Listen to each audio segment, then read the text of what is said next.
Alors, la stratégie immobilière d'ensemble couvre l'ensemble des sites du change et elle a permis d'aboutir à des projets qui étaient instruits depuis plusieurs années, tant en ce qui concerne Sénaux, pôle de rééducation, que Saint-Julien en Genevois, pour des unités qui nécessitaient d'être réhabilitées. S'agissant du site d'Annecy,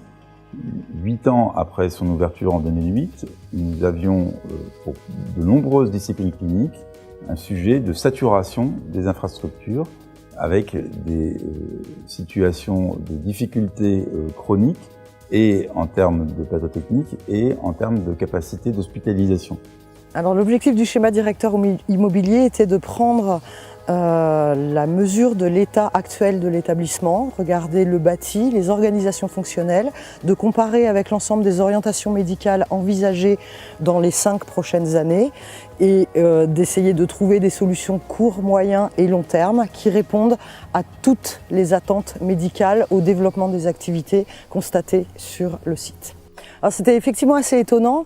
parce que c'est un bâtiment récent, mais comme beaucoup d'établissements de cette époque-là, en fait, il a été réalisé il a mis une dizaine d'années à sortir de terre. Donc il a été réalisé sur un programme qui était des années 90-95, qui n'avait pas pris en compte les développements médicaux intervenus depuis lors. Et donc du coup, quand il a été livré, déjà, il était non pas obsolète, mais en tout cas, il ne répondait déjà à un certain nombre de textes réglementaires qui étaient parus dans l'intervalle. Il y en a pas mal qui sont parus dans les années 2008. Et il répondait à des attentes beaucoup plus polaires, organisation médicale, hospitalisation, consultation, et ne développait pas ou peu d'hospitalisation de jour ou d'ambulatoire, alors que dans les 10 années qui ont suivi entre 2008 et 2016, tous ces axes d'ambulatoire se sont développés de façon majeure et l'établissement a de plus connu une augmentation médicale, d'activité médicale majeure et le développement de nouvelles activités. Plutôt que de prendre les sujets les uns après les autres dans l'ordre de leur arrivée et des demandes de surface complémentaires, de plateaux techniques supplémentaires, j'ai fait le choix de proposer à la communauté médicale qui l'a accepté un raisonnement global qui concerne l'ensemble du site d'Annecy pour redonner au bâtiment ouvert en 2008 sa cohérence initiale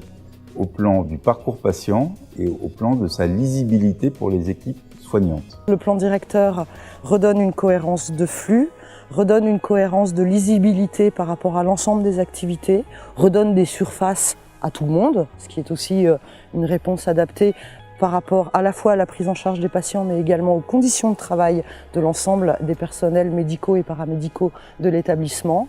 et redonne et est pensé également dans le cadre d'une évolutivité. C'est-à-dire qu'on fait des extensions, mais on ne bloque pas le dispositif. On essaye d'avoir toujours la possibilité de continuer dans le temps, d'être suffisamment agile pour avoir des solutions d'organisation également à long terme.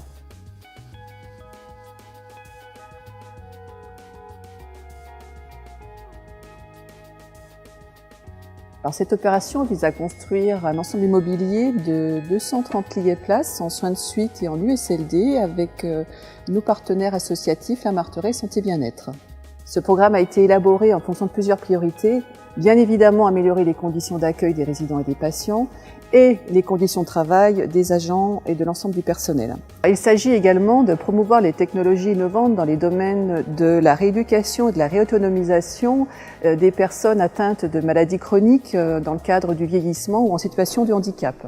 Alors, les associations La Marterey Santé Bien-être vont exploiter 100 lits de soins de suite et rééducation à orientation cancérologique, orientation gériatrique et locomoteur. Elles disposeront également de 12 lits de soins palliatifs et elles vont développer de l'hospitalisation à temps partiel. Les industriels vont pouvoir expérimenter in situ avec le concours des cliniciens de la cellule de recherche clinique et des partenaires de la filière de nouveaux dispositifs